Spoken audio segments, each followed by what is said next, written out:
স্বাধীনতার ঘোষক শহীদ জিয়ার ডাকে আমরা বিএনপিতে যোগ দিয়েছি, বিএনপি করি। সে বাংলাদেশের মানুষের প্রিয় নেতা, মানুষের প্রিয় মানুষ।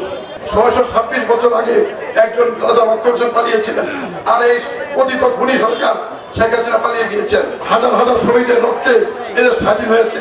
টুস করে বাংলাদেশে ঢুকে যাবেন, এসব কল্পনা শব্দ করে মানুষকে বিভ্রান্ত করবেন না। আপনার ভয়াবহ দিন আসতেছে, আপনার কয়বার ফাঁসি হয় অপেক্ষা করেন। আপনি বিডিআর হত্যাকাণ্ড ঘটিয়েছেন, দেশের লক্ষ লক্ষ টাকা চুরি করেছেন। আপনি কি মনে করেন টুস করে এসব কর্মীদের বিভ্রান্ত করবেন না? নিজে পতিত হয়েছেন, কর্মীদেরকে থাকার ব্যবস্থা করে দেন।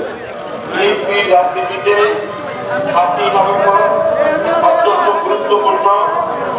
এই জন্য গুরুত্বপূর্ণ যে এই দিনে ১৯৭৫ সালের এই দিনে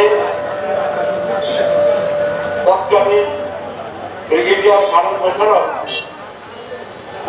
ফুল মাধ্যমে আমাদের প্রতিষ্ঠাতা সভাপতি শহীদ রাষ্ট্রপতি জিয়াউর রহমানকে অন্তরীণ করে রেখে এই দেশে রাষ্ট্র ক্ষমতা দখল করার পরিকল্পনা করেছিল।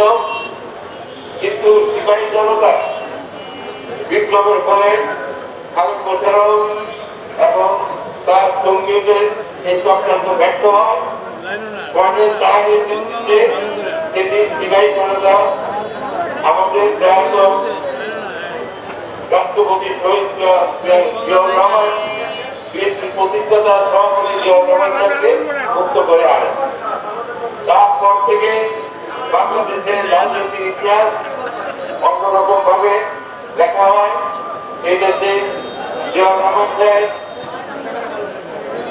সর্বদলীয় গণতন্ত্র চালু করেন। বিএনপির আদর্শ উদ্দেশ্য হল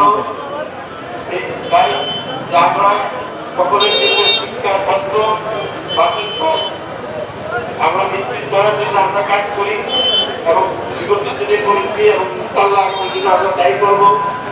যারা আন্দোলনের সন্ত্রাসী, যারা রাস্তায় উঠে গেছে, যারা রাস্তায় ঘোরাফেরা করে, তাদেরকে সর্বতভাবে আপনারা পরিহার করেন, যাতে তারা সমাজে তাদের সাথে আর কোনো অবস্থান যাতে তারা সৃষ্টি করতে না পারে। এই ৭ই নভেম্বরের চেতনার কথা মনে রেখে মানুষের কল্যাণের জন্য আমরা কাজ করব। আজকে আমাদের সেটাই হোক আমাদের সফল। ইনশাআল্লাহ দুর্নীতি আবার সেই আগের মতো যখন এসেছিলাম রাস্তাঘাটে ঘুরতে আমার আপনাদের সাথে দেখা হলো, আবার সেইভাবে আমি আপনাদের মাঝে বিতরণ করা আরম্ভ করবো। আপনারা